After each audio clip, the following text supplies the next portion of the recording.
Pittsburgh Steelers fans, what's going on? This is Jeff Hartman, senior editor of BehindTheSteelCurtain.com, with you for another episode of the Steelers Preview, and we are previewing the huge, gigantic, enormous Steelers versus Browns AFC North matchup coming up this Sunday at 1 o'clock p.m. Eastern Time. And who else to do it with? And the three amigos, and that's Bryan Anthony Davis. What's up, Bryan? What can Brown do for you? Hopefully not much, my friends. Hey, it is great. I'm so glad to be back here talking about a game in just a couple of days instead of a bye week. If it's Brown, flush it down, is what we always say. Dave Schofield, what's going on? So we're the three amigos, not the three caballeros or whatever else you're going with. Donald Duck was one of them. I don't know. That's where my mind goes. Hey, let's talk Steelers football. Ooh, I'm ready for this. Yes, absolutely. I want to ask you all a question before we get into the actual title of the podcast about this game feeling like a crossroads for the Steelers, and which way they go is anyone's guess. But I want to ask you all. So we are entering Week 8, and I asked this question to Michael Beck, Blue Check Beck, on my Ride or Die podcast for Friday. Have your expectations for this season changed at all between now and even 3 weeks ago? If it could be for better or worse, doesn't matter. Have your expectations changed at all? And if so, how? Bryan, we'll start with you. Certainly they have. The reason they have is because when they were losing that game against Green Bay, in a game where they started off and showed that they can do some things in that game, but the way they looked at the end of that game, you just felt defeated, and it felt like it was 1986 all over again. And it felt like they were playing for a draft pick, even though the players don't play for a draft pick. It just didn't feel like there was that much hope.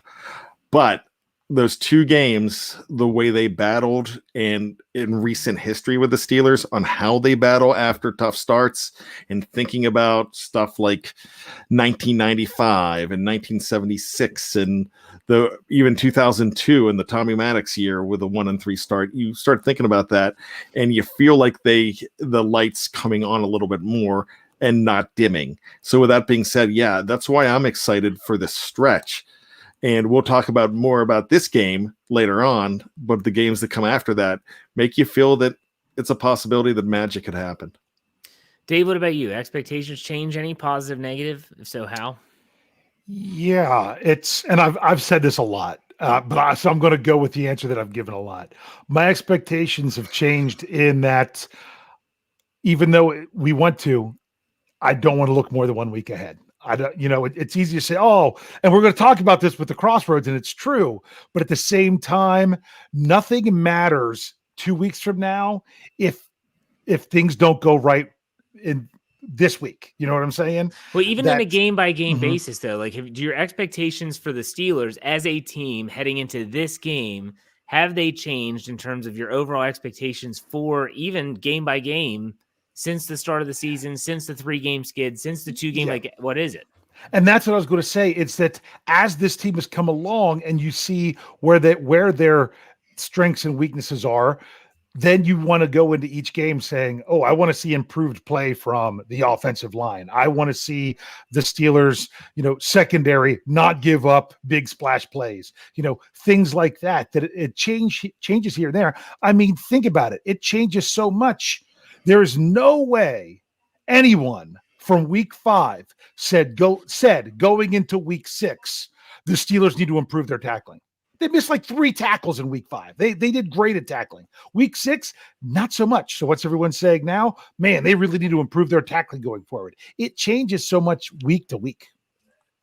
No, you're right. And so let's talk about the crossroads. The Steelers find themselves in a crossroads here in this game. Bryan, in your opinion, how big is this game? Is it just another Week 8 game, or is it? And it's a divisional game, but seriously, like, what is the magnitude that they're facing this week? This is a Week 15, Week 16 game in my mind, because it is absolutely huge to me. One, it's Cleveland. There's a lot of emotions when you're playing the Cleveland Browns, especially recently with that loss in the playoffs, with the even with the loss with Mason Rudolph just a couple weeks before in Week 17, or actually a week before in Week 17, and going back to that November 14th disaster with the helmet swinging. There's a lot of emotion in this. There's even emotion from the December 1st game when the Steelers got the revenge from the helmet swinging, and Freddie Kitchens, even though he's not with the team, was bad-mouthing the Steelers at a Mr. Rogers movie premiere. So, there's bad blood here. So this is just not another Browns game. But this is the fact that they need to go ahead and win this game to stay relevant in that division. I listened to so many podcasts today, and I think I'm going to attribute this to Dave when I say, did he say on the Stat Geek this morning something along the lines, they're out of it if they lose this game? Or was that on Michael Beck? That sounds like a Michael Beck. That was not that was not me. Okay. That honestly, that sounds like a know your enemy statement. If you that reeks of Beck. I come to think of it, I actually listened to that show. Hey, get a chance, go back and listen to that show. That was phenomenal. Oh, listen to part 2. Yeah, that was great. It was a phenomenal show, and the guy from Cleveland he was good, but he makes you hate Cleveland more and more. So I couldn't stand to listen to someone from Cleveland. I wanted to hear Jeffrey and Mike what they had to say. And Jeffrey, he went on and on for a little bit there for a while. It was a badass rant. But all I'm saying about this is say that again a little bit slower. Bad-esque rant. Okay. Yes. I see what it could have sounded like. Because I don't know. Somebody's told me that I've been known to rant before, and it's news to me. I haven't had a good one in a while. Maybe I need to get excited. I have. All you have to do is call it at the end of the first half with over a minute left. I'm sorry. I'll stop. Or just say one word. I've heard Dave Wildcat. Wildcat. I was going to say Wildcat. Sorry, Brian. I didn't want to get you off track. This. No problem. Dave mentioned that you can't look ahead, but you kind of look ahead just for the fact you're going to do whatever you can to beat Cleveland, but you've got to know that if you don't beat Cleveland, what's gonna happen behind you? I mean, ahead of you could be preparing for a new season because you're going to be mired in 4th place. So that's the thing that you've got to look at. So that's why this is so important. But when I say you kind of got to look ahead, because if you beat Cleveland, you can take care of business a few times in November, because there's 4 more games in November after this, because this is a November game, but it practically is, because when you wake up the next day, it's November. So it is huge. Beating the Browns, who said that they've solved you, who are convinced that they solved you. Their fans are obnoxious, and they've woken up, because it's like, who woke up the Gimp? And you woke up the Browns fans. So with that being said, I just feel that this is the game you've got to win. So when Jeff is on the Let's Ride saying that basically this is the most important game of the season right now, it's big. I'm thinking Dave's not going to go as far as saying it's week 15 or 16 of magnitude. But Dave, what's the magnitude for you entering this week 8 game? Well, it's funny because I understand what Brian's saying with that week 15 or week 16, but those types of games are only what they are because of what you did to get there. This is a big get there game. You know what I'm saying? Because if you don't take care of this now, you could be in trouble in week 15 and 16. To me, this is the game that's going to determine your trajectory from here. And you're like, well, isn't that every game? But this would means even more, because are you going to be playing catch up at the bottom of the division, having to go and need help? Or are you right back there and know that you can take care of your business along the way and it's going to be taken care of? Does that make sense? I think it makes sense to Steelers Nation. I hope it makes sense to you guys, that it's the whole notion of you've got to, if you don't have this one, you're put yourself in that position. I'm going to give you an example, although I'm going to use a week 16 example. So bad, I understand. But look at 2019 when Ben Roethlisberger was out, when the Steelers went to New York to face the Jets. If they win that game, they're in control of what they're doing. If they lose that game, then they've lost their control. And that's what made it so important. And even though it's early and it's not like you can't recover, it would take so much to recover. So you really are going to get to choose your own destiny with this one, because you're either going to be in a position where you get to drive the train and be in a good shape, versus, man, we just hope other people are faltering along the way and we can pull stuff off. That's just kind of how I see it. No, it's a gigantic game. Anyone that says different, I mean, you could definitely make the case. There's 10 games remaining after this one, and there's definitely time to make up for one loss. And a lot of things can happen. The Browns could hit a skid, or the Steelers could Browns get hot. and skid. I'm glad you caught that one. So still skid mark. Anyways, yeah. So this game is. It's tough for me to put a huge. I mean, I know it's a big game, and if the Steelers win this game, like Dave said and Bryan said, you're set up. Like, you're setting yourself up for success rather than having to rely on others at times to possibly help you out. But isn't there a part of you that is just kind of like, well, I mean, if they lose this game, the season's not over. I feel like some people are setting this up for that. Yeah, they're setting this up for, if the Steelers lose, they're done. Like, how could you say that? Like, Bryan, is there a part of you that feels that way? You're putting yourself in a huge chasm, and getting out is going to be dangerously tough. Now, have we seen the Steelers at 3-4 make the Super Bowl? Yeah, we did. We saw that in 1995. They were 3-4, but that was a different team than what this is. I don't see Greg Lloyd and Kevin Green and Levon Kirkland and Carnell Lake on this team right now. You have some guys that are heroes, but that team was set up a whole lot more and had less question marks. They were just underachieving. So that's the thing. You put yourself in a 3-4 hole with Cleveland ahead of you, owning a tiebreaker for the time being, with Cincinnati ahead of you, owning a tiebreaker, and then 2 games against Baltimore coming up. Yeah, we talked about this last week. You're not saying last rites yet, but you might be calling the family in soon. Gosh, it's still only week 8. Dave, what do you think? This game feels like when the Steelers went to Baltimore last year, the first time they faced them, in Baltimore, that it's like, it's hard to beat a quality opponent in their house. So if you get that win, then you just have a little bit more breathing room. And now I would see this exactly the same way going to Cleveland if the Steelers would have been able to take care of Cincinnati at home, which they didn't.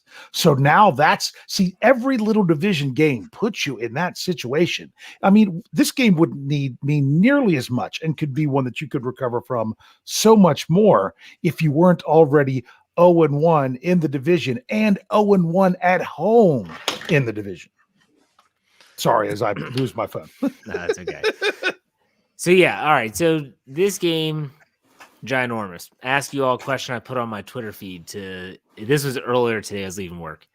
Which quarterback do you want to face if you had to choose? I know Dave's answer, but Bryan, if you had to choose Baker Mayfield or Case Keenum, your boy Case, that's your boy Case. Do you want to play Case or you want to play Baker? I'm going to play Baker. Why? Any particular reason? Because you have a better chance of getting him to turn the ball over.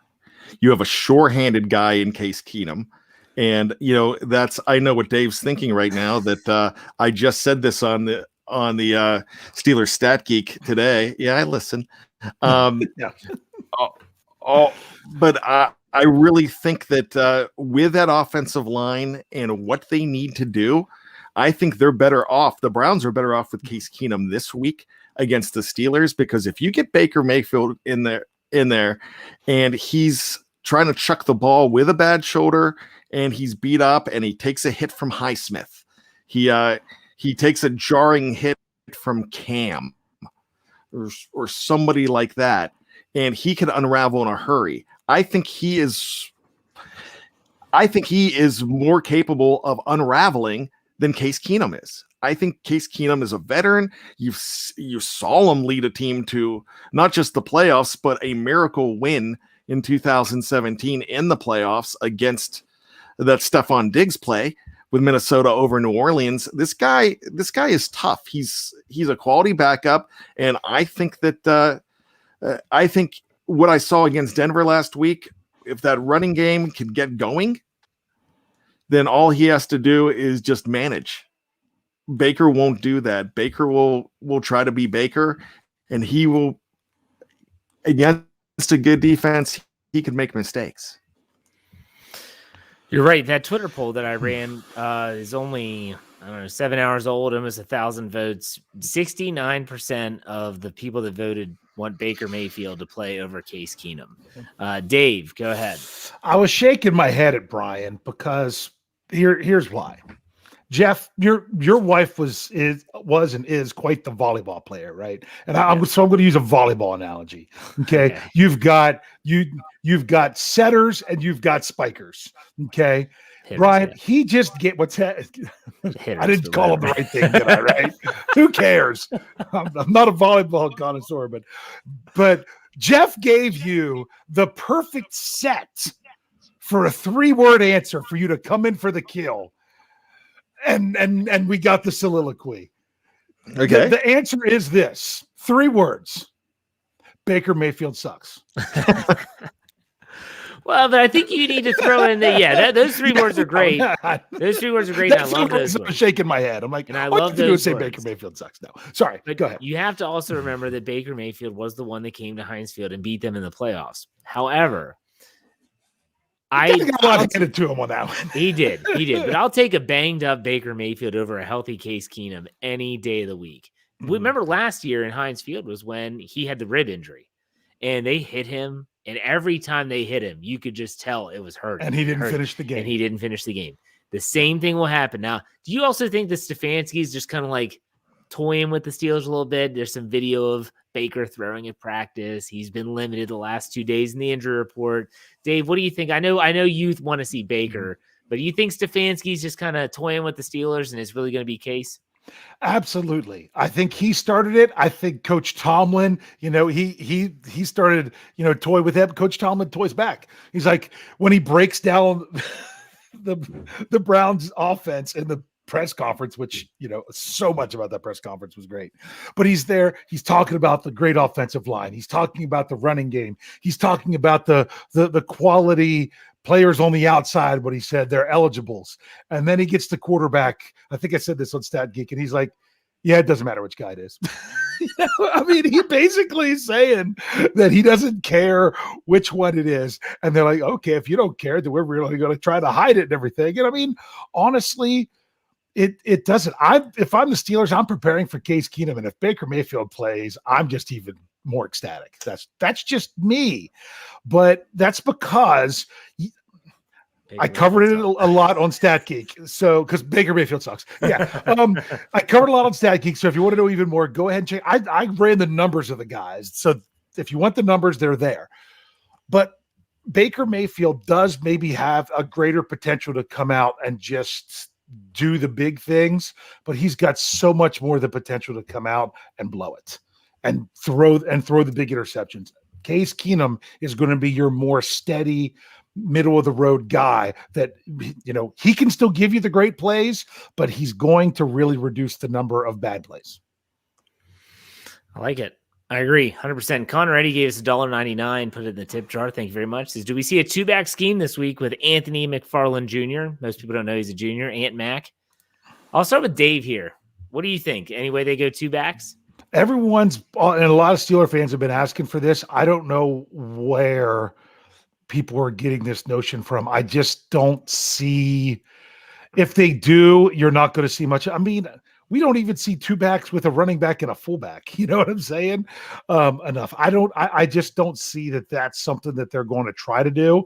But if they did, I would be so surprised. I also think their opponents would be surprised as well. So, maybe it's something that could work. It's not something I'm looking for. Bryan, what do you think? Unlikely being first week back. Yeah. How much? Can I ask you all a question? How many running backs does a team need on the 53-man roster? Like, they keep 4. Like, who's not getting a helmet, Bryan? That's going to be my question. Are they going to keep one of them from having a helmet? They have to. There's no way they dress 4. Brian, who do you think doesn't get a helmet? Let's assume one doesn't. Who's your guy that doesn't get one? Kalen Balazs. Ugh. Because Does he play special teams? Not as much as Benny Snell, Benny Snell Jr. does. And Benny Snell, he had a secret meeting with Daniel McCullers, and he has the naked pictures now. The USB drive has been given from Wade to slid it across the table. Yep. Yeah. All right, Dave, what do you think about the active, inactive? Okay. You're getting a Dave answer because you're asking Dave, right? I mean, It's inactive. It's an active question. It's about the inactive. So, it's kind of my thing. And you're going to get a Dave answer because I don't want to disappoint the fans out there that want to complain about a Dave answer. Okay. It ultimately comes down to how far into the depth chart the Steelers believe Anthony McFarland is. Because if he's up to number 2, then the guy that is inactive is most likely what Brian says, Balazs, because Snell gives you better quality of special teams. And that's something you need from your number 3 running back. Okay. Honestly, if McFarland's only going to be number 3, he might even be the guy that doesn't get the helmet. If he's not ready to step in, because he doesn't do special teams. So if he's not ready to step into the number 2 role, that's the reason why McFarland only dressed for 11 games last year, is because he didn't, other than them occasionally use him as a kick returner, he doesn't play anything else on special teams. So if he's not ready to be number 2, then I don't even know if he gets a helmet, but I think I'm hoping he's ready to be that number 2 by this point. We just really don't know because, I mean, is Zach Banner ready to step in and be a starter on the offensive line? We don't know how the Steelers view these guys coming off of injuries. Well, let's also remember that, Banner was inactive his first game back off the IR against Seattle. They're both coming from knee injuries. McFarland said that he tore his MCL, I believe, or something like that, or partial tear. It took time so there's a chance that McFarland's inactive. And if you look at what the Steelers have done, and they didn't cut a running back for a reason. So they cut Jalen Samuels in the practice squad, but they didn't cut an active running back. They put Carlos Davis on IR, which Dave and I have been screaming about for the last 3 weeks. Like, why did they do it in week 2? Now, here's my question. If it ever happens, let's say the Steelers have no reason to make any other roster moves between now and when there could ever, maybe by the end of the season, have a return of Stephon Tuitt. To me, then that's when you move a running back off the roster. Yeah, for sure. Just because the whole defensive tackle running back swap that they did. So, yeah. But we don't know if that'll ever happen. We still don't know. All right, I want to ask you all a question. Which is the bigger concern for you all going into this week? Is it the Browns' defense, which is pretty stout, at least statistically, or is it the Browns' rushing attack? Which is the bigger concern? You got to pick one. Can't ride the fence like Dave always does. Brian, what do you think? I'm more concerned about the rushing attack. Even if Chubb doesn't play or is limited, he's been limited the past 2 days in practice. Well, I just recorded the pregame show, and it's not Chubb that Kevin Smith is worried about. It's that offensive line. And we saw last week against the Denver Broncos what that offensive line could do with D'Ernest Johnson. Jeff Hartman, you can get through those holes. Dave Schofield, you can get through those holes. That's a very good offensive line. And but they're making them. I mean, they've got guys like Jedrick Wills, and now they're getting Conklin back.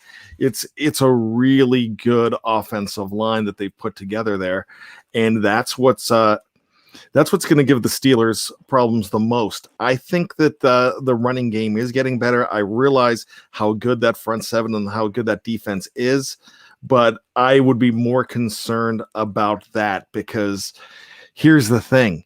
You have a better chance of having some still completing passes if the running game's not going. I know you want the running game to help set up the pass and do that, but you can still – they've won games with a bad rushing attack. But if you can't stop a guy like Chubb or D'Ernest Johnson and they keep moving the chains and they're reeling off 9 9-play, 10-minute drives, and the time of possession with a running team like that could be overwhelmingly in the Browns' favor, then that's what's going to kill you more than anything, especially in the fourth quarter. If they're still running the ball and you need to get the ball back to try to score, and they get the ball back with 6 minutes and they just drain it. Good point. Now, Dave, they did have some injuries on their offensive line. Do you want to mention those? Yeah, I was going to say, I'm like, for example, Jack Conklin and Jedrick Wills were both limited on Thursday.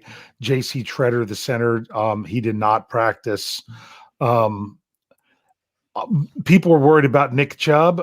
Brian's right. I mean, maybe I should even say Kevin's right. If from doing the pregame show, you should be more concerned about who's available in their offensive line than you are who's in the backfield, because if the offensive line is there, and I mean, they even had offensive line out last week and they still were able to do what they did. So yeah, that's do you want me to answer the question now? Yeah, please do. Because it's 1A and 1B, because those two things, since Brian went with the running attack, I'm going to go with the defense, concerned about their defense, that, because I mean, if you get beat by their running attack, then the next week you just have to come out and play another game. If you get beat by their defense, you might have to get ready for another quarterback to play the next week. If you know what I'm saying, it's more of a long-term issue of being able to, of not getting Ben Roethlisberger killed in this game. But at the same time, even though it's concerning, the Steelers were also supposedly going up against a really good defensive front in the Denver Broncos, and they kind of had their way with them.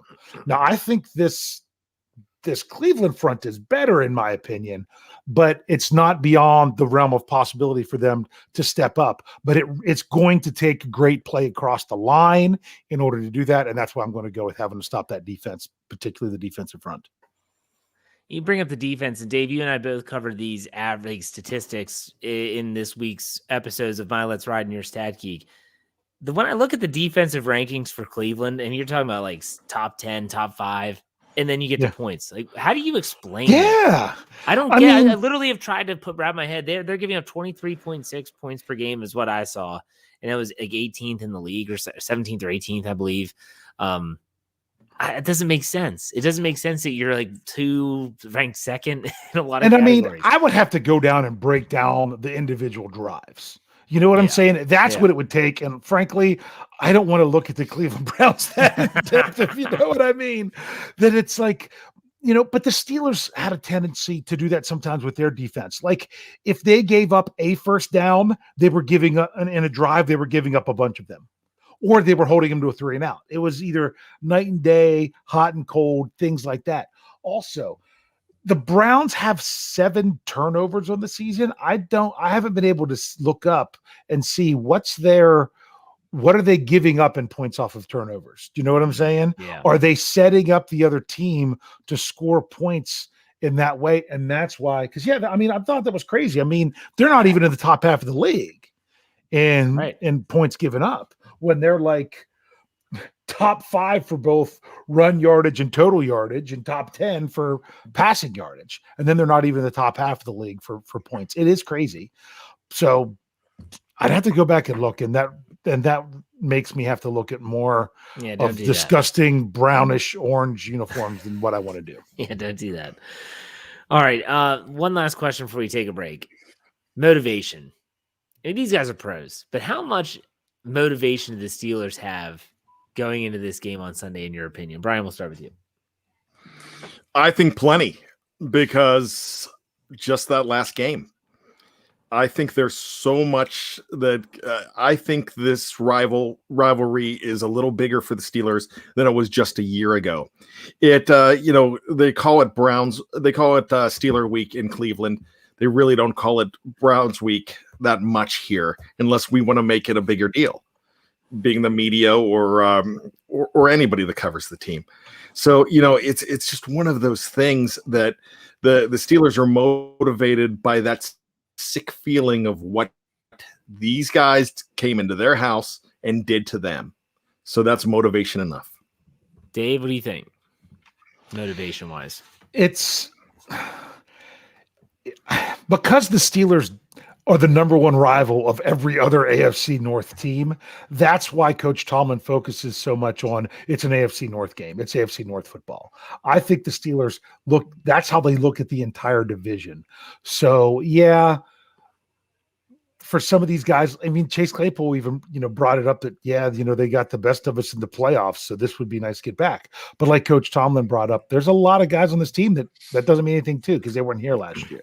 Yeah. So it's AFC North ball. That's Steeler fans. You should understand that it's AFC North ball because those three other teams all hate you more than anybody else. So you've got to be ready for it. AFC North football in the kitchen. That's Mike. There's something with the kitchen. He said that one time. It's like that. It's hot in the kitchen, and AFC North balls in the. I don't know. At least he didn't say it was a fart in a skillet. Yeah. I still will take Keith Butler over anybody. I love Land. Hey, I know. Okay. But Keith Butler saying, "Daggum, we got to daggum tackle them, daggum, get them daggum football." That's hysterical. I think it's hysterical. I've got a buddy that thinks he looks like Mr. Green Jeans from the Captain Kangaroo show, and so I looked him up. I'm like, oh my gosh, he really does look like Mr. Green Jeans. I will say this though about Coach Green motivation. Jeans. Coach Green Jeans. I will say this about motivation as professionals. If you need external motivation, like that's a problem. Like that's a serious problem. That doesn't mean that you're not thinking about last year and it gives you a little bit extra. Maybe you're staying in the weight room a little bit longer, you're studying a little bit longer, you're really putting the emphasis on the details. But my goodness, I mean, I used to say it to high school kids. Like if you have to get amped up for a playoff game, there's something wrong with you. Like that's the pinnacle of your sport. So you should already be motivated. So I don't think that's a problem with Mike Tomlin teams. All right, we're going to take a quick break. If you're watching on Facebook or YouTube, don't go anywhere. We won't be going anywhere. But if you're listening on podcast form, head over to part 2. We're going to talk about over-under. We're going to be talking about Melvin Ingram. And we're going to be giving our predictions. So stay tuned.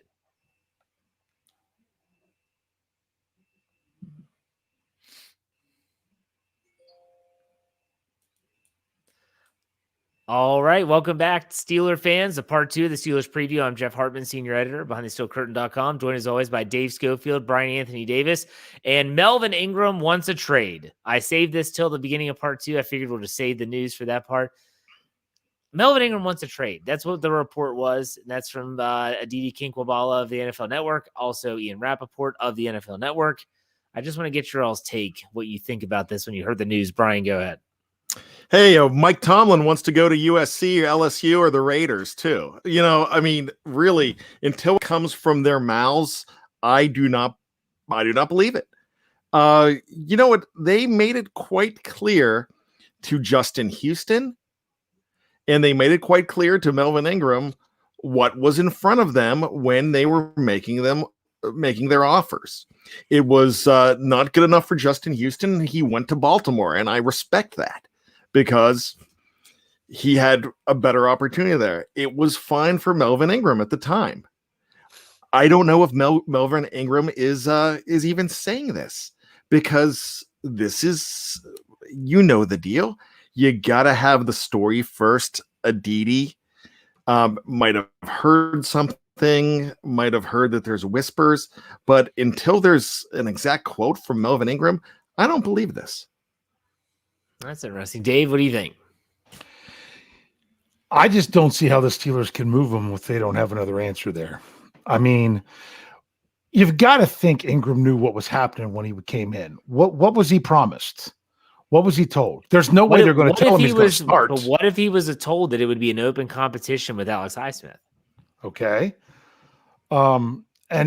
So to me, if that's the case, he wants traded. It's not as much about his playing time. I mean, granted, he didn't play as many snaps the last game, but to me, it would almost be like he'd be more upset because Highsmith got all the snaps, and he might have felt that he deserved more than that. But at the same time, I also understand the whole notion of, you had to play 100% of the snaps in week 3 because we had no choice. He played 86% of the snaps in week 2. All right. Maybe it's like, maybe we want to keep this number down a little bit to make sure you're doing all right, because we're trying we're trying to do what's best for you as well. He's played 62% of the Steelers snaps on defense for the season. Do you think he was promised more than that? I don't know. That's what we're trying to. No one knows. No one ever will know what the Steelers were promising him in terms of playing time. But let me ask you this question as a follow-up. If they were to trade something, what do you think would be appropriate compensation for Melvin Ingram? Bryan, we'll start with you. I'd love to get a 4. I think you get a 5 at best. Yeah, I think 5 at best. 4. You look at what people are giving up for players now. It's nothing. Yeah. It's 7th round pick, a 2023 7th rounder, whatever. What about you, Dave? What do you think? Well, here's the other thing you got to remember as part of the equation. If you kind of send out Melvin Ingram, he goes to another team and then decides to sign somewhere else, then you're talking about getting a comp pick for him the following year.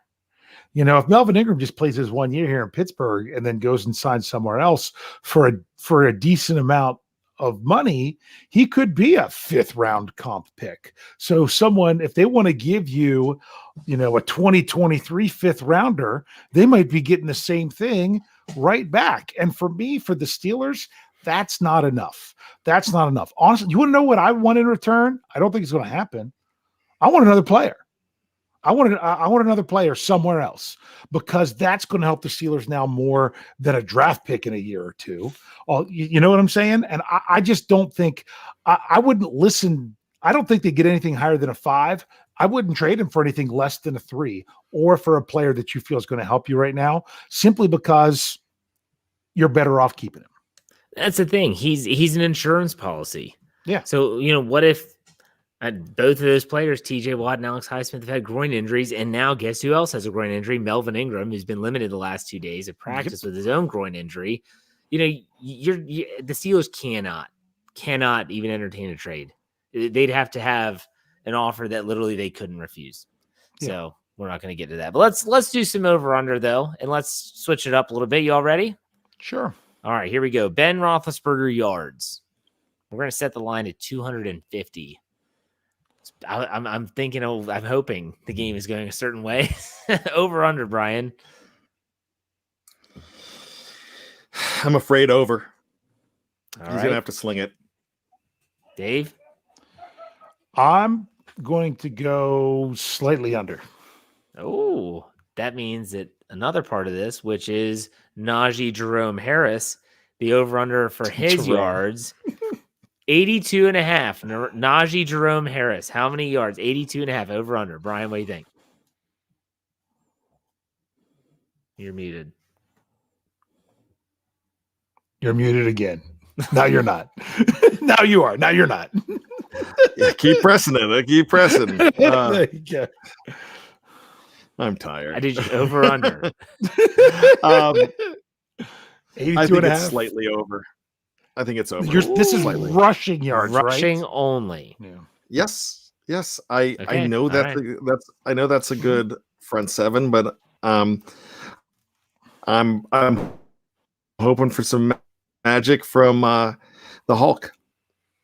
All right, Dave, over under 82.5. 82 and a half. I'm going to go over as well, because I still think, Najee could run for 86 yards and we could feel like it's not that, you know what I'm saying? Yeah. That great. So to me, that the number's low enough that you could do it, that it wouldn't be impressive. I want to see him run for more.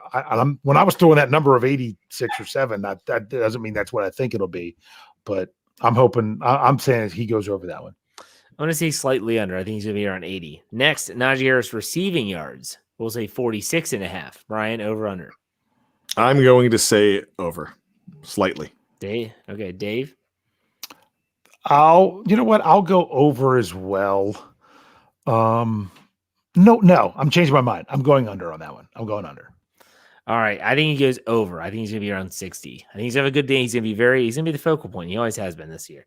Let's go. Ben Roethlisberger, interceptions thrown. The line set at 1.5. Bryan, over under. I'm going to go ahead and say over. We'll have 2. Dave. I'm going under. I'm more worried about the the strip sack fumbles than I am the interceptions, believe it or not. I got it.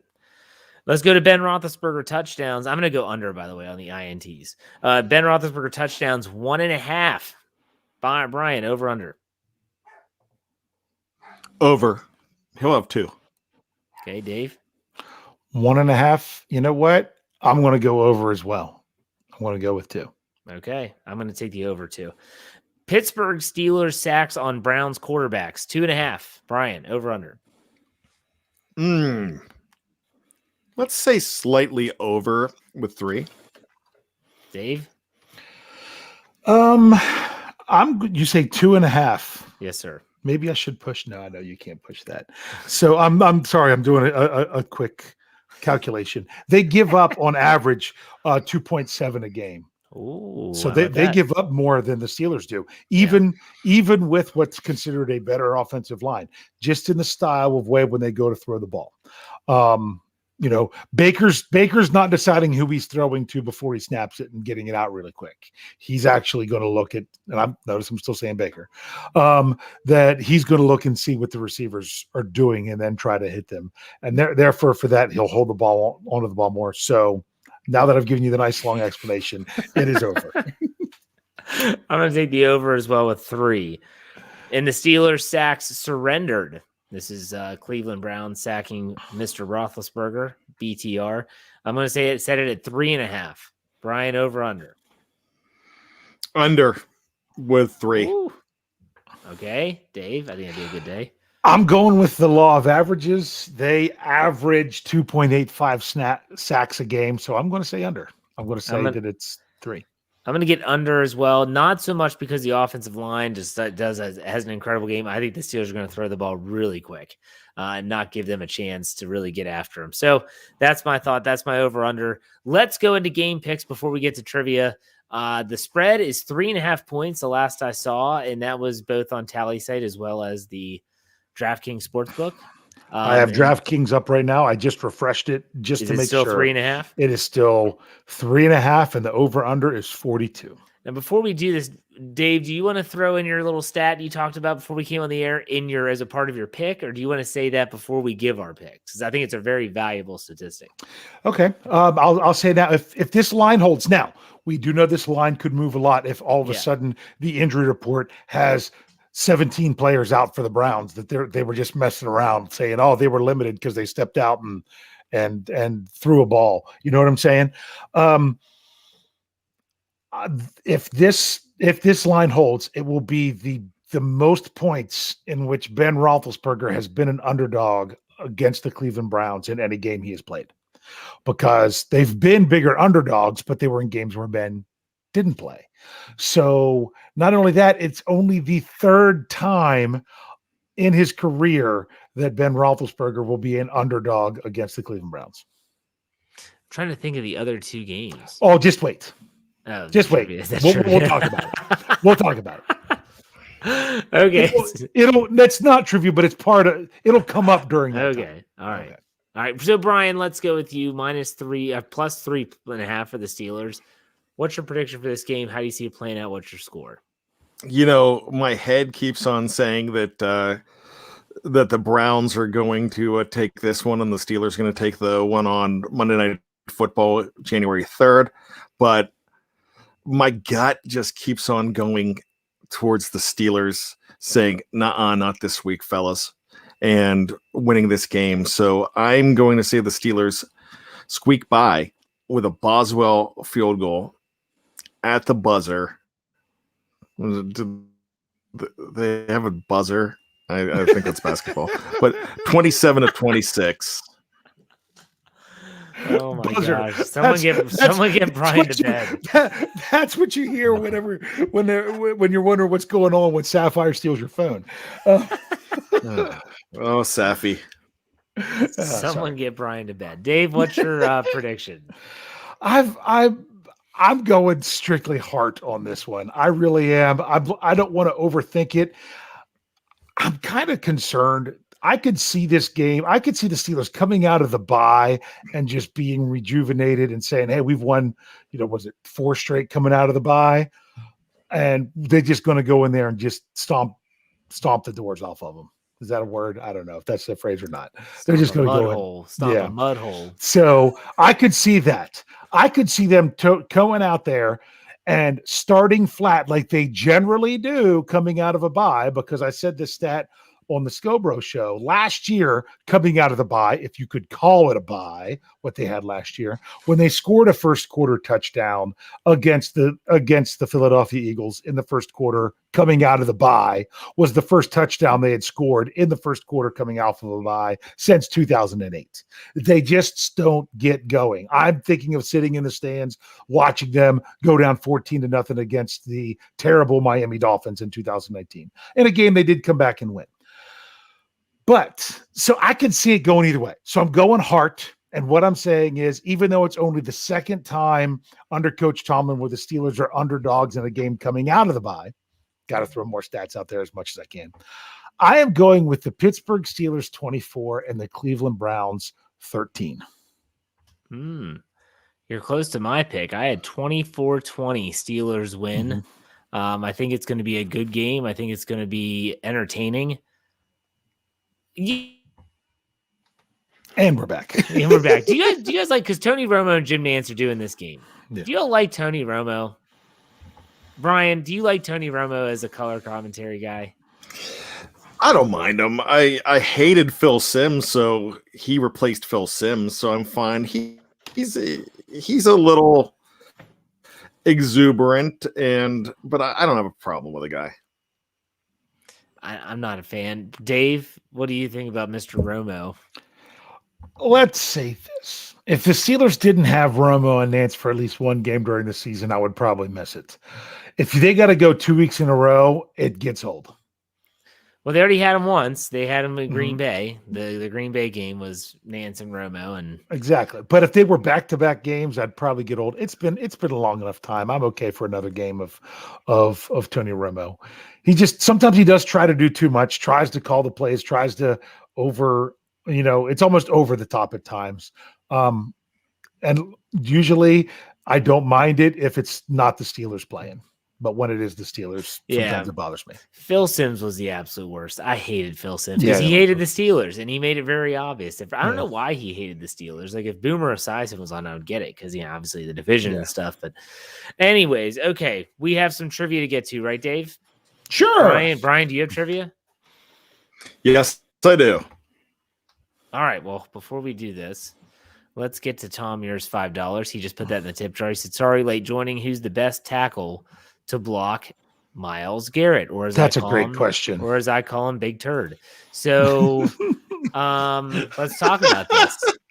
That's a t-shirt. Brian, we obviously know Zach Banner is an option. We don't know if he's going to start or play. Thank you for the tip, Tom, by the way. Who's the best tackle to block Mr. Garrett, a.k.a. Big Turd? Oh, goodness. I'd have to say Banner if he does play. Some people would say Chooks, but you know where I stand, so let's go Banner. Dave, what do you think? That's the $1 million question. And the thing is, does he switch sides? He does. Garrett? Yeah. So they can say, you know what? If they're going to start the rookie at left tackle, we're going to go line him up against the rookie. I don't know if the Steelers have a good answer. Like, I would go with Brian's answer of Banner. We don't have the information of how he's doing right now. And if we're talking pass rush, that's definitely, we're not sure what he can do since we haven't seen him since week 1 of the 2020 season. So unfortunately, for some reason, Chooks does step up when he plays a guy like Von Miller. I don't know that Myles Garrett's the same style of player, but let's see. Telling you, Chooks is the guy. I don't know. Mark Tobin might have it right. It might be Joe Haig. Chooks is the guy, and I'm telling you, he steps up big against big time pass rushers. He did a good job with Von Miller twice. I think he's done well against Myles Garrett. I'd have to go back and look at Myles Garrett and how he's done against the Steelers in terms of sacks. I don't remember him having a big game against Pittsburgh ever. He's had sacks, but it's not been like he dominated the game. So I'm going to go with Chooks. I know that Brian hates that because he hates Chooks, but I do not hate him. Yeah, you hate him like Dave hates Deontay Johnson. There we go. All right, Brian, go to your trivia. Let's do it. All right. So in the last, let's say the last 30 years, there's been one quarterback that has the best record against the Steelers as far as let me change that. The most wins against the Steelers. Who is it? Last 30 years? Yep.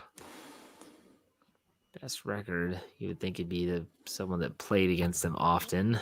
Let me change that. Most wins. Tom Brady has a lot, but I feel like it's a division quarterback. I don't feel like it's a Browns player. Oh, a Browns player. Okay. Yes. I didn't what hear Browns that part. player? Bernie Kosar? David? Well, I tell you this. Since Ben Roethlisberger's taken over in 2004, nobody other than Baker Mayfield has more than one win against the Steelers. So you have to either go back to the 80s or 90s, or else the answer is Baker Mayfield. I'm going to go back to 1999 and a couple more, one in 2000 and one in 2003, and I'm going to say Tim Couch has 3 wins against the Steelers. So does Baker Mayfield. You were looking at regular season. You weren't counting playoffs. Okay. Well, yeah, that's fine. Yeah. Dave. No. Well, and that's NFL stats. So yeah. So NFL stats, they don't count playoff stuff for some reason. So technically that would be the tiebreaker. It would be Couch with that. Okay. Now, I want to give a shout out to Darwin Nolan, who brought up Kelly Holcomb. I still have nightmares over watching Holcomb to Dennis Northcutt in that playoff game. And thankfully, Northcutt dropped a critical pass on 3rd down, which the Steelers turned into a touchdown and turned into the winner. Anyways, I digress. Is that it, Brian? That's a good question. I thought you said all NFL, by the way. Yeah, no problem. Dick Shiner was a quarterback for the Steelers and the Browns. Oh, now I hate him. And well, he only threw about 6 passes for the Browns. That's fine. Can you name another quarterback that actually played against the Steelers in the last, let's say the last 25, 30 years as well? Another former Steeler that played for the Browns at quarterback. Oh, pick me. What does it say? Okay, Dave, go ahead. Go ahead. You got it, Jeff. Is it Gradkowski? It's Gradkowski. Yeah. That's one. That's one. How many are there? Mike Tomczak's the other that I'm thinking. Oh, well, I didn't know. Did you say 2? Yeah. No, I can. Can you name one? Is what I said. Okay. All right. I thought there was only one. Tomczak. Tomczak. Yeah, Tomczak played. Yeah, he played for the Browns. He was a little weasel. Yeah.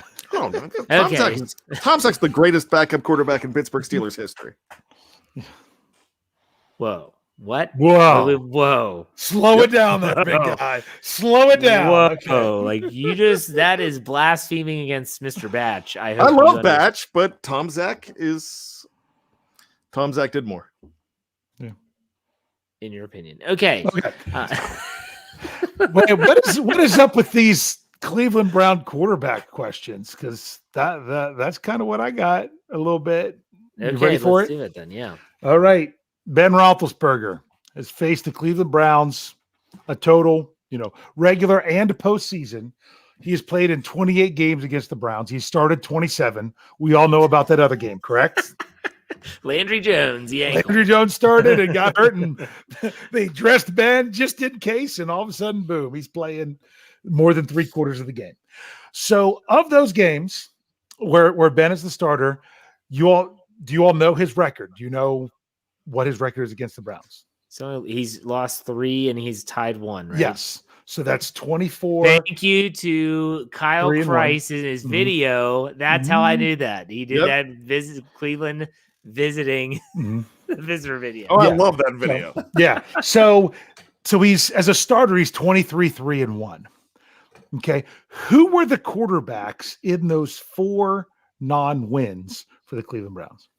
Okay, so I know Tyrod Taylor was the tie. Tyrod Taylor was the tie. I'm trying to think of the game on Thursday Night Football. It was really windy. It was cold. The Steelers look like absolute trash. They lost that game. I had to watch it on my computer. I can't remember who the quarterback was though.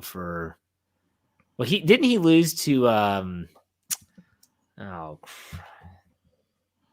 he did that horrible commercial. The quarterback in Notre Dame, Brady Quinn. Didn't he lose to Brady Quinn once? In 2009, the Steelers fell to the Cleveland Browns and Brady Quinn by a score of 13-6. Brady Quinn's stat line: 6 of 19 for 90 yards and 0 touchdowns. I remember there's an EAS commercial. They do supplements, and he was on a treadmill, and he gets off, and it's the worst commercial. And Brady Quinn goes, "Now I'm done," and he starts chugging this protein shake. And I still make fun of that to this day. Brady Quinn. So we have 2, right? So how many more? So you got Tyrod Taylor in the tie. You got Brady Quinn. Then you got the 2 other losses. Brian? Well, aren't the 2 other losses Baker Mayfield?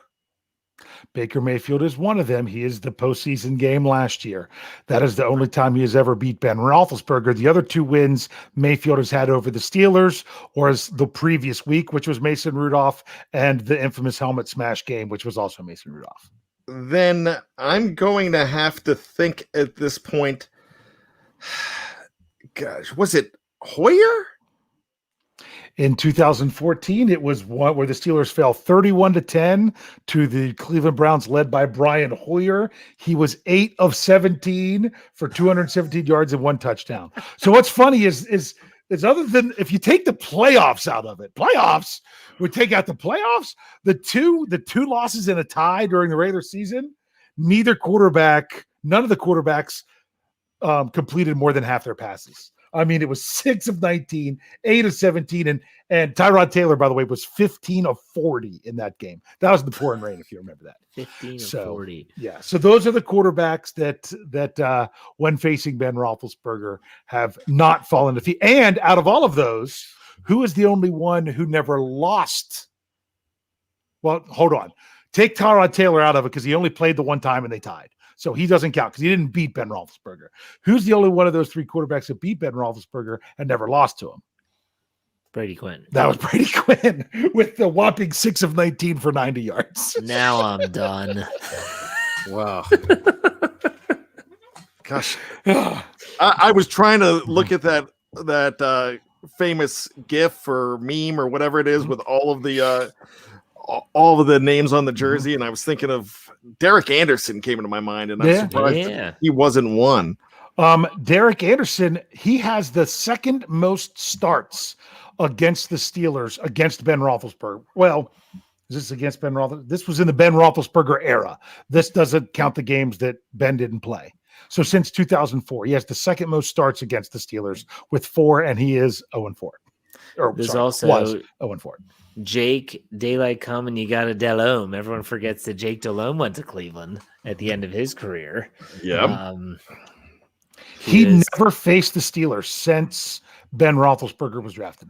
Really? He never started the game. Oh, okay. Yeah. Don't forget Johnny Football. Oh, Money Manziel. Yep. Brandon Whedon beat the Steelers and never lost to them as a quarterback for Cleveland, but that was in 2012, and that was not against Ben Roethlisberger. Okay. Wait. Who was that?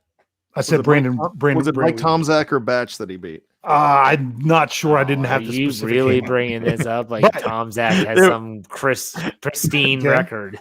It was Batch, but I love Batch. Yeah. I'm just messing with you guys. I know I blasphemed.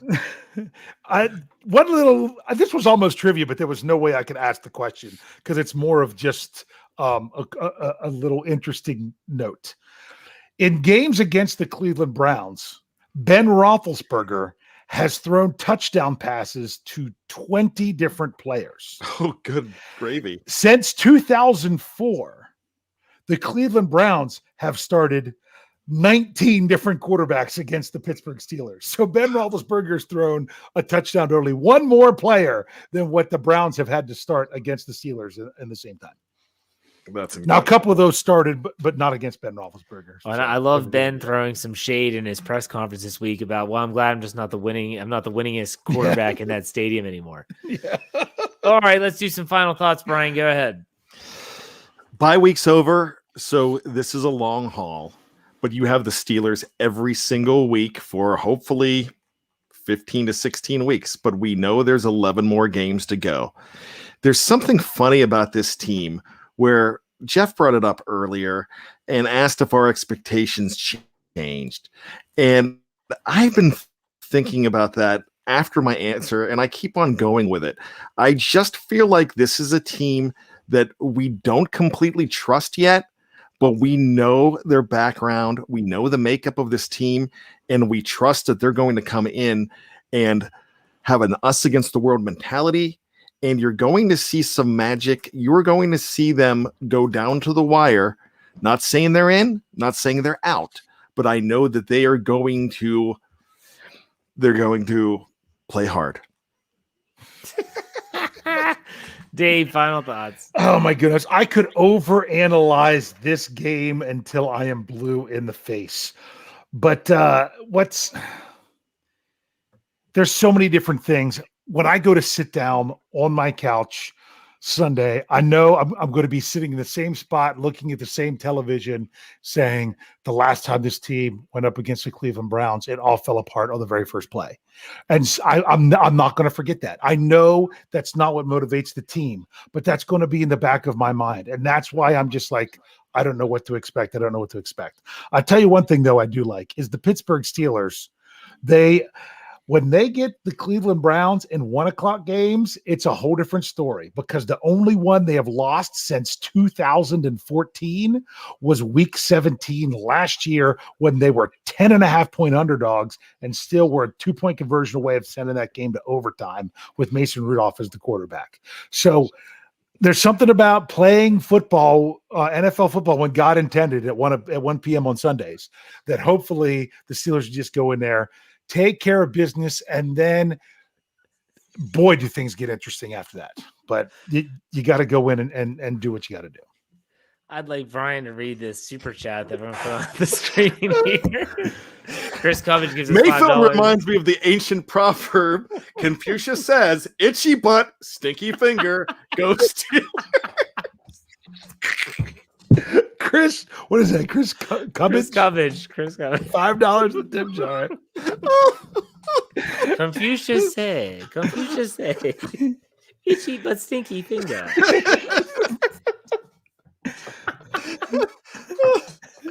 All right. I got to apologize to Dave because I'm not mature enough to see that on the screen, and he's saying very poignant things, and I'm just like, I was reading stats on a different tab. I didn't see it until you read it, and I'm like, oh my goodness. Some dude paid $5 for that to be right on the air. There you go. All right, Dave. $5 well spent. You took my line. $5 well spent. All right. Kudos. Us out, Dave. Send us out. There you go. Hey, go Steelers. We'll see you next week. Take it easy.